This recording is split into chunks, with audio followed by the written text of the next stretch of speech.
दोस्त इहो किताबु पढ़ी सघनि। इहो ॿी निशस्त जॾहिं असां अचूं था फिरी त वरी तव्हां खां इहो पुछंदासीं। हाणे ॿी जेका असांजी महिमान आहे रफ़िया बुखारी, रफ़िया जो जेको किताबु आहे उहो आहे द पेनफुल पेमेंट। हिन जी अंग्रेज़ीअ में शाइरी आहे। अंग्रेज़ी में शाइरीअ जो हिकिड़ो शेर आहे जेको मां चूंडियो आहे तव्हांखे मां ॿुधायां, जो हुननि सां ॻाल्हि ॿोल कयूं त हुन खां अॻु में मां हुननि जी शाइरीअ जो जेको मयारु आहे उहो तव्हां ताईं पहुचायां। जेको मौज़ू आहे उनजो उहो आहे wealth of words. When I feel sadness, I wrap myself into my words. I walk on different paths and I find myself in different faces. Sometimes I realize as if a hidden treasure had been searching for me, for a long time had met me. And sometimes I find myself as a follower of those people who are unfortunate. According to the world, they are the richest people in the world because they have the treasure of their precious words. They are players of words. Rafia Bukhari, ही तव्हांजो जेको मौज़ू आहे, तव्हां बि हिते अंदाज़ो लॻायो त असांजी शाइरी जेका आहे अंग्रेज़ी वारी, सिंधी शाइरी माण्हुनि खे घटि सम्झ में अचे थी। माण्हू दाऊं था कनि, माण्हू त अंग्रेज़ी में शाइरी तव्हां कई आहे। तव्हांजी छा इंस्पायरेशन आहे इन जे पोयां? तव्हां हीअ अंग्रेज़ीअ में शाइरी करण जो मौज़ू पंहिंजी सोसाइटी खे, असां त मोस्टली ॾिसो जीअं जॉब्स सवेल हिकिड़ो सेशन थियो त जंहिंमें असां फील्ड्स ई अहिड़ियूं चूंडींदा आहियूं जेके जॉब ओरिएंटेड हुजनि, जंहिंजी मार्केट में जॉब्स हुजनि। त तव्हां बि ॾिसो था त असां वटि जेका रीडरशिप आहे, असां वटि जेका लिसनरशिप आहे, या असां वटि जेका व्यूअरशिप आहे उहा कहिड़ी आहे, ऐं तव्हां जेको मौज़ू चूंडियो आहे इंग्लिश में शाइरी करण जो, उनजे पोयां तव्हांजी छा इंस्पायरेशन आहे ऐं हिन सोसाइटीअ खे कीअं कंपेयर कयो आहे तव्हां?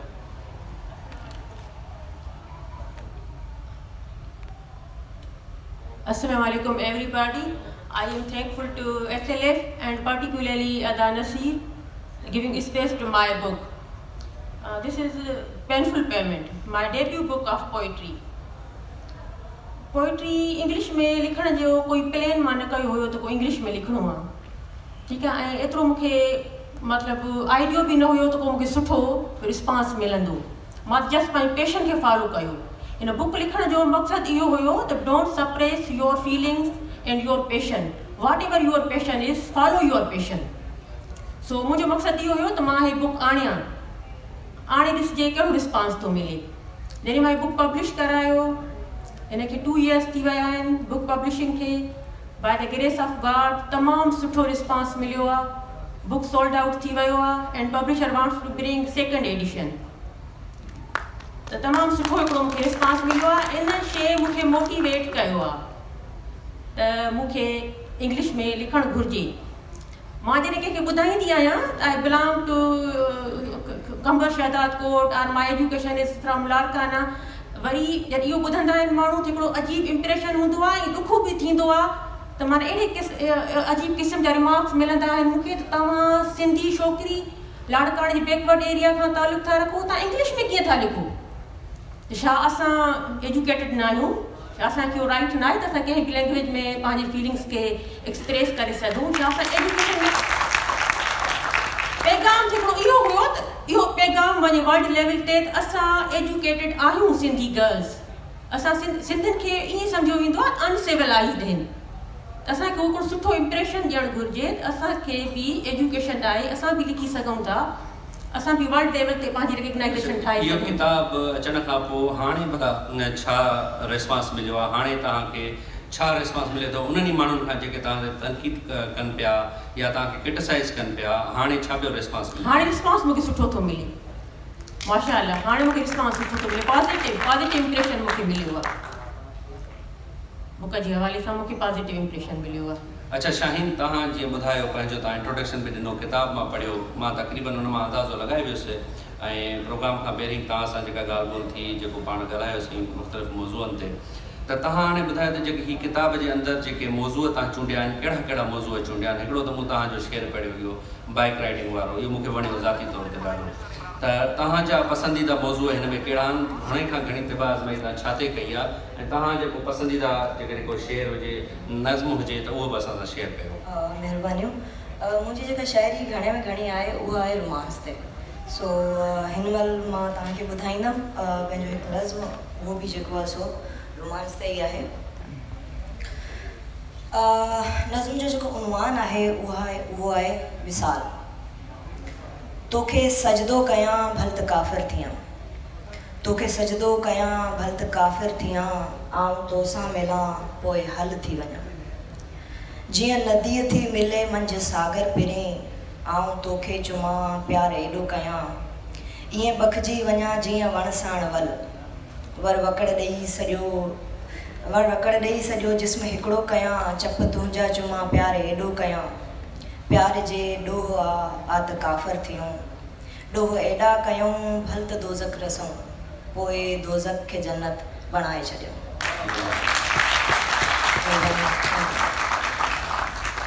सो अगरि असां ॻाल्हि कयूं, जीअं मां पंहिंजे मुहाक में बि ज़िक्र कयो त मुंहिंजो जॾहिं मां शाइरी शुरू कई त वाक़ई मूंखे इहो अहसासु न हुयो त हे माना जेको लिखां थी उहो कहिड़ी सिंफ़ में अचे थो, गज़ल आहे या नज़्म आहे या छा। उहो अॼु बि मां लिखंदी आहियां त मूंखे घणे क़दुरु सम्झ न ईंदी आहे, पर जेको मां सम्झां थी, मूंखे घणा ई माण्हू चवंदा आहिनि जॾहिं तोखे इहा सम्झ न आहे त तूं शाइरी कीअं थी करे सघीं। पर मां सम्झंदी आहियां त शाइरी उहे तव्हांजा अहसास आहिनि जेके तव्हां ॿियनि जे लाइ न पंहिंजो पाण जे लाइ लिखंदा आहियो। ऐं शाइरी मूंखे जेको घणे क़दुरु जेको मां सम्झंदी आहियां हिकु इनायत थींदी आहे तव्हांखे। ऐं मां जेको महसूसु कयो आहे त जॾहिं इंसानु ॾुख में हूंदो आहे, जॾहिं घणो ॾुख जी गहराई में हलो वेंदो आहे, तॾहिं इंसानु हिन दुनिया खां कटिजी करे ॿी कंहिं दुनिया में हली वेंदो आहे। ऐं ओॾीमहिल मूंखे पंहिंजो पाण खे ख़बर न पवंदी आहे त हे जेको हे सोच अचे थी, हे अल्फाज़ अचनि था, किथां था अचनि। टू बी ऑनेस्ट मूंखे बिल्कुलु उहो न ख़बर, पर मुंहिंजे हथ में कलम हूंदो आहे, हिकु पेपर हूंदो आहे, उहो जेको बि हूंदो आहे उहो लिखिजी वेंदो आहे। हीअ जेका बि शाइरी आहे उहा सॼी इन बेस ते आहे, ऐं कुझु हुन में खणी चवंदा आहिनि अफ़सानवी आहे, तख़लीक़ आहे, ऐं घणे क़दुरु जेको आहे सो उहा हक़ीक़तनि ते आहे। ऐं हिन शाइरी जो जेको हिकु हिसो जेको आहे नंढिड़ो, उहो उर्दू नज़्म ते आहे। ऐं उन में हिकिड़ी ॾाढी मतिलबु चइजे न त ॾुखी ऐं हिकिड़ी जीअं असां चवंदा आहियूं कोड़ो सचा, उहो हिकिड़ी नज़्म आहे उर्दू में। मां चाहियां थी त उहो पेश कयां मां, अगरि तव्हांजी इजाज़त हुजे त। उनखे शायदि तव्हांखे ॿुधण में बि तकलीफ़ थिए, जो उहो मां सम्झां थी त हर कंहिंजे औरत हुजे या मर्द हुजे, उनजे अंदरि में इहो भली कंहिंखे चए न, पर उहो ॾुख मौजूदु हूंदो। ऐं हीअ जेके बि सिटूं लिखियल आहिनि न, उनजो मां तव्हांखे ॿुधायां थी, हीअ सभु हक़ीक़ी जेके हक़ीक़ी रियल वाक़ियात हूंदा आहिनि उन ते लिखियल आहिनि। सो उनखे उहो सम्झी करे कजो त हे मां लिखिया आहिनि त उनजे पोयां का वजह हूंदी। इन जो उनवान आहे रिश्ते नाते, ऐं हे चाइल्ड अब्यूज़ ते आहे शाइरी। मेरा चाचा अपने कमरे में हर रोज़ बुलाता रहता है, मेरा चाचा अपने कमरे में हर रोज़ बुलाता रहता है, मैं उससे भागना चाहती हूँ, वो फिर से पकड़ के लाता है। मैं ज़ोर से चीखना चाहती हूँ, वो हाथ से मुंह को दबाता है, मेरे जिस्म को अपने हाथों से जी भर के मसलना चाहता है। मैं डर से रोती रहती हूँ, कोई न मदद को आता है। स्कूल को मैं जब जाती हूँ, उस्ताद के जी को भाती हूँ, वो अलग से मुझको पढ़ाता है और कैसा प्यार जताता है, और वो भी मुझे यूं चुप चुप के बेतरह गोद उठाता है और ज़ेरे लब समझाता है, ये बात हमारे राज की है, ये राज रहे तो अच्छा है। फिर घर को जब मैं जाती हूँ, एक अंकल को मैं पाती हूँ, जो खींच के मुझको अपनी तरफ मेरे जिस्म के नाम बताता है और अपना उज़्व दिखाता है। मुझे ये रोज़ यही सिखलाता है, ये बात हमारे राज की है, ये राज रहे तो अच्छा है। मैं डरी डरी सी रहती हूँ और कुछ न किसी से कहती हूँ। एक रोज़ मीनारे पाक गई, वहाँ भीड़ थी चंद सौ लोगों की, वो सारे मुझ पे टूट पड़े, क्या जानूँ क्या वो चाहते थे, क्यों मुझको बरहना करके वो क्या आग बुझाना चाहते थे। अब किस मुँह से ये कहती हूँ, आज़ाद वतन में रहती हूँ। एक बात कहूँ अगर सुन पाओ, एक बात कहूँ अगर सुन पाओ, ये बात है बाप और बेटी की।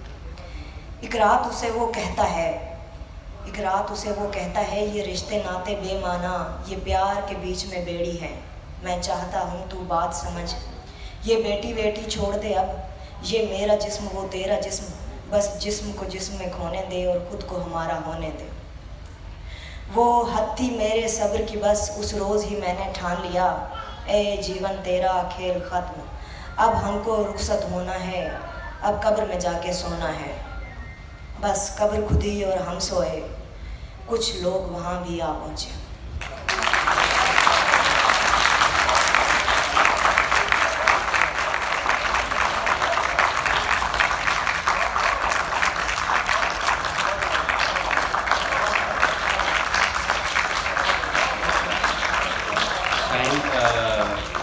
शायरी तमामु बहितरीन, पर ही जेका तव्हां ॻाल्हि कई आहे बिल्कुलु इहा सिर्फ़ु तव्हांजी न, जेका बि तव्हां हिन समाज सां जंहिं नमूने फाइट कई आहे, हिन समाज सां जंहिं नमूने तव्हां विढ़ी पंहिंजो हिकिड़ो अंदरि जो आवाज़ु आहे पंहिंजे कलम ज़रिए लिखण जी कोशिशि कई आहे, मूं वटि अल्फाज़ न आहिनि जो मां उनखे बयानु करे सघां। इहो तव्हांजे पंहिंजे अंदरि जो आवाज़ु आहे, मां नथो सम्झां त तव्हांखे हिन में इहो वाज़े करण जी ज़रूरत आहे त इहो बेत आहे या नज़्म आहे या छा आहे, बसि इहो तव्हांजे अंदरि जो आवाज़ु आहे जेको सभिनि ताईं पहुचे पियो, ऐं तव्हांखे शाबस हुजे तव्हां हिन किताब जे रूप में हिनखे आंदो आहे। छाकाणि त असां वटि समाज में जीअं हर शोबो हिकिड़ो विरहायल आहे, उते मख़सूस माण्हू हिकिड़ा मौजूदु आहिनि, त यकीनन लिखण जो बि शोबो अहिड़ो आहे जिते असां वटि कुझु मख़सूस माण्हू मौजूदु आहिनि। शायदि नौजवाननि खे ओतिरी हिमत अफ़ज़ाई कोन पई मिले तव्हां, पर उन्हनि सभिनी बैरियर्स खे, सभिनी रंडकुनि खे, सभिनी रुकावटुनि खे पार पई पंहिंजी अमली ज़िंदगीअ में बि ऐं हिन लिखण जे मरहले में बि तव्हां हिकिड़ो सुठी ऐं पंहिंजी अलॻि हिकिड़ी सुञाणप पैदा करणु चाहियो पिया, ऐं उमेदु आहे त तव्हां यकीनन इहा सुञाणप पैदा करे वेंदो। फ़रहीन, तव्हां खां पुछो, तव्हां सवेर जेका ॻाल्हि कई उनखे कंटिन्यू था कयूं हाणे पाण, जेको तव्हां किताबु लिखियो आहे पंहिंजो इंग्लिश में, त हाणे उन में जेके तव्हां मौज़ू खयां आहिनि, असांजे सिंध जे कहिड़नि कहिड़नि इलाइक़नि में कहिड़ियूं कहिड़ियूं स्टोरीज़ आहिनि जेके तव्हां उन किताब में उनजी अकासी कई आहे, या उन्हनि इशूज़ खे तव्हां हाईलाइट करण जी कोशिशि कई आहे, कहिड़ियूं स्टोरीज़ कयूं तव्हां? बेसिकली जॾहिं असां रिसर्च करणु लॻंदा आहियूं त हद खां वधीक मटीरियल मिलंदो आहे, जॾहिं डेप्थ में वेंदा आहियूं। अहिड़ी रीति मूंखे काफ़ी स्टोरीज़ हुयूं, पर बुक खे मतिलबु जीअं मतिलबु जेके पढ़ंदड़ रीडर आहिनि उहे बोर बि न थी वञनि, ऐं हिकिड़े मख़सूस उन्हनि वटि जीअं अॼुकल्ह माण्हुनि वटि टाइम बि घटि आहे त उहे हुन पंहिंजे लिमिटेड टाइम जे अंदरि हुन किताब खे पढ़ी बि सघनि, त उहे सभु शयूं किताब लिखण खां अॻु में उहे नज़र में रखणियूं पवंदियूं आहिनि त जीअं हिकिड़ो बोर बि न थिए, बेज़ार बि न थी वञे, तंग बि न थिए, ऐं हुनखे वध खां वधि कीअं इंट्रस्टिंग बणाइजे। त मूं छा कयो, मूंखे हद खां वधीक स्टोरीज़ मिलियूं हुयूं, काफ़ी अहिड़ियूं स्टोरीज़ जेके दिलि दिलाईंदड़ हुयूं, उहो किताब जो हिसो न करे सघियमि, पर उहे जीअं समुंड में तव्हां कोई वञी टपोड़ींदो आहे, मोती चूंडे ईंदो आहे, ईअं ई अहिड़ा मोती खणी हुन किताब जा जेके आहिनि त मूं हिसो कया, जंहिंमें जेके आहिनि त हिकिड़ी डांसिंग गर्ल थी वई, बेगर वुमेन थी वई, ऐं हिन खां अलावा मेडिकल वुमेन थी वई, या हिकिड़ी जेका आहे त डाइवोर्स विमेन आहे उनजी दास्तान थी वई, ऐं उनखां पोइ इन द एंड जेका आहे त हिकिड़ी विमेन उहा जेका पंहिंजी ज़िंदगी में अकेले रही बि स्ट्रगल थी करे, ऐं उनखां पोइ जेको लास्ट चैप्टर हुयो मुंहिंजे किताब जो, त यानी कि असां वटि इक्वलिटीज़ कीअं आहिनि मेल ऐं फीमेल जे विच में, उहो हिकिड़ो एज़ ए इनकरेज जे तौर ते उहो बि हिकिड़ो किताब जो हिसो कयो आहे, and the science of women उहो बि हिकु चैप्टर आहे किताब जो। त मुंहिंजे पुछण जो जेको मक़सदु आहे, इहे तव्हां मौज़ूअ पिया ॿुधायो त ही टॉपिक्स आहिनि जेके किताब पढ़ी सघजनि था, मुंहिंजे चवण जो मक़सदु इहो आहे त जेके तव्हां स्टोरीज़ खयूं उहे थोरो ॿुधायो, उन्हनि जी अकासी कयो, हिकु शार्ट में ॿुधायो त कहिड़े कहिड़े इलाइक़े मां का स्टोरी ॿुधायो जेका तव्हां उन में लिखी आहे ऐं रियल स्टोरी आहे असांजे समाज में, जंहिं ते तव्हां तहक़ीक़ कई आहे ऐं माण्हुनि त पंहिंजे किताब में उनखे लिखी आहे, का हिकिड़ी स्टोरी ॿुधायो अहिड़ी का, त उन स्टोरीअ जे बारे में जेके तव्हां स्टोरीज़ कयूं उहे ॿुधायो त उहे कहिड़ियूं आहिनि असांजी। फॉर सपोज जीअं दी मोस्ट इंटरेस्टिंग स्टोरी जेका इंटरनेशनली सभिनी पंहिंजे डिफरेंट मैगज़ीन्स में बि पब्लिश कई, त उहा हुई ए बेगर वुमेन जी स्टोरी। थोरी शॉर्ट में प्रिसाइज़ करे ॿुधायां त हिकु जेका आहे त फ़क़ीरियाणी औरत ते उहा स्टोरी मूं लिखी, जंहिंमें जेका आहे त हिकिड़ी फ़क़ीरियाणी आहे, यानी कि उहा कीअं पंहिंजे ॿारनि खे पाले थी, ऐं जेका आहे त कीअं ख़ैरात थी वठे, या उहा पाण कीअं शादी करे हिकु घर में अचे थी, उनखे ब्लैकमेल कयो थो वञे त तूं जेको आहे त ॻोठ खां, यानी कि उनजे पीउ खे चयो थो वञे त असांखे हिन जो रिश्तो खपे, उहा ॻोठ खां जेका आहे त हिकिड़े शहर में ईंदी, पर हुनजो पीउ बि एॾो सादो, हुनखे पाण खे ख़बर न हुई त असांजी छोकिरी जंहिं घर में ॾियूं था उहो मतिलबु शहर जे कहिड़े हिसे में घरु हूंदो ऐं कीअं उनजा हालात हूंदा। जॾहिं उहा जेका आहे त ट्रैक थी करे, यानी कि शादी थिए थी, उनजी ॻाढ़े जोड़े में उहा वेड़जी अचे थी, त उहा ॾिसे थी त उनजो घरु बेशक शहर में ई आहे, उते वॾा वॾा घर ठहियल आहिनि, पर उन्हनि वॾनि वॾनि घरनि जे इर्द गिर्द उनजो घरु हिकिड़ी झोंपड़ी में आहे। ईअं जिते असां चऊं त हिकिड़ा जिप्सीज़ सेटल्ड हूंदा आहिनि, एग्ज़ैक्ट हुन छोकिरीअ जी लाइफ उते गुज़रे थी, ऐं उहो पंहिंजे ॿारनि हुनखे जॾहिं धीउ पैदा थिए थी त त उहा पंहिंजी धीउ खे कीअं तालीम थी ॾे, कहिड़नि कहिड़नि तकलीफ़ुनि मां उहा गुज़रे थी ऐं कीअं उन जंहिं इन्वायरमेंट में उहा रहे थी त उनखे चयो थो वञे त हाणे जेका त तुंहिंजी धीउ जवान थी वई आहे, वॾी थी वई आहे, असांखे पढ़ाए ॾे। जॾहिं त उनजी धीउ जा कुझु ख़्वाब आहिनि, जॾहिं उहो सुठनि इदारनि में उनजी माउ उनखे पढ़ाए थी, बेशक उहो पिनी करे, छो त उहो माज़ूर थी वञे, उन में उनजो जेको हस्बैंड आहे घर वारो उहो ई उनखे माज़ूर करे थो छॾे। इहे जॾहिं असां डिटेल में पढ़ंदासीं त ख़बर पवंदी त कहिड़े नोवीअ सां हिकिड़ी स्टोरी लिखियलु आहे। शॉर्ट में करे ॿुधायूं छो त टाइम जो बि ख़्यालु थो रखिणो पए। त उहा केतिरनि तकलीफ़ुनि सां पंहिंजी धीउ खे पढ़ाए थी ऐं उहा शादी कराइण नथी ॾे। उन्हनि जिन्हनि इन्वायरमेंट में पाण उन सर्वाइव कयो आहे, उन इन्वायरमेंट में पंहिंजी धीउ खे उहो सर्वाइव करणु नथी ॾे ऐं उनखे सुठे खां सुठो इन्वायरमेंट ॾियण जी कोशिशि थी करे ऐं धीउ खे तालीम ॾेई करे अॻिते हली उहा छोकिरी वकील थी वञे, कीअं पंहिंजे समाज में हिकु कामयाबु वकालत जे पेशे में अची करे पंहिंजो नालो थी ठाहे। यानी कि इहा स्टोरी इन ते हुई। सही।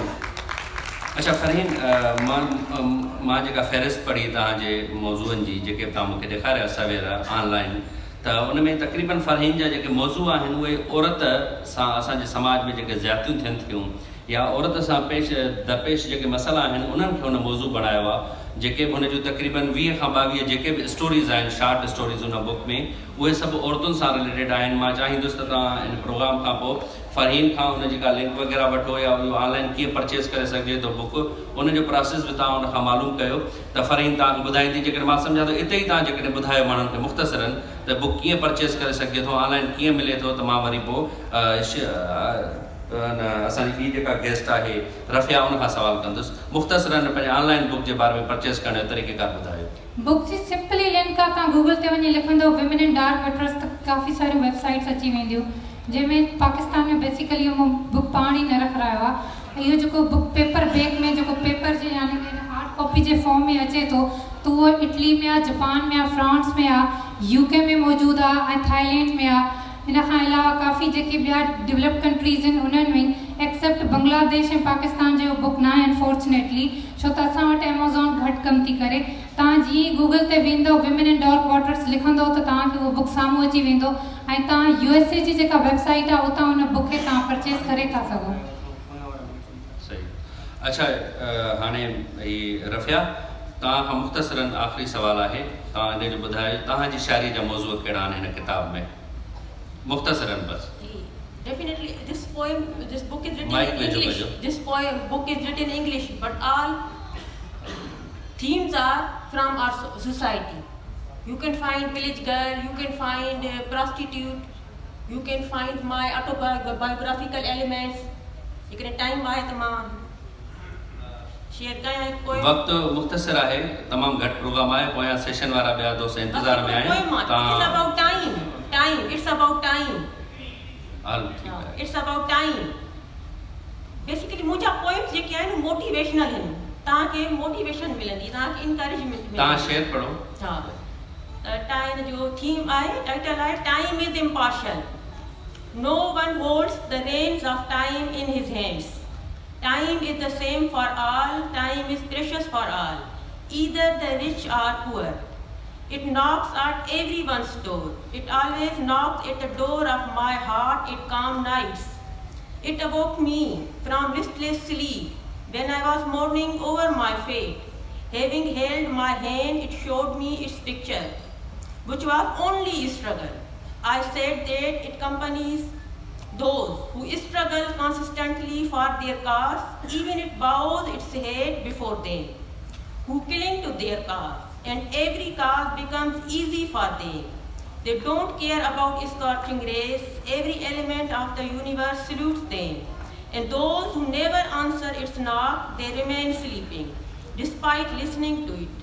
It becomes an awful picture for them.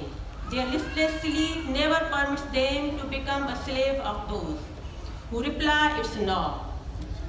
अच्छा रफ़िया, फरहीन ऐं शाहीन तव्हांजी महिरबानी। पोयां ॿियो सेशन तयारु आहे ऐं सभ खां वधीक महिरबानी तव्हां ऑडियंस जी जेके हिननि यंग राइटर्स जी हौसला अफ़ज़ाई लाइ हिन सेशन में शरीक थिया ऐं हिननि जी हौसला अफ़ज़ाई कयो, हिननि जी किताब आहिनि उहे पढ़ो बि, ख़रीद बि कयो ऐं जीअं ॿिया बि असां वटि नौजवान राइटर्स पैदा थियनि। वॾी महिरबानी।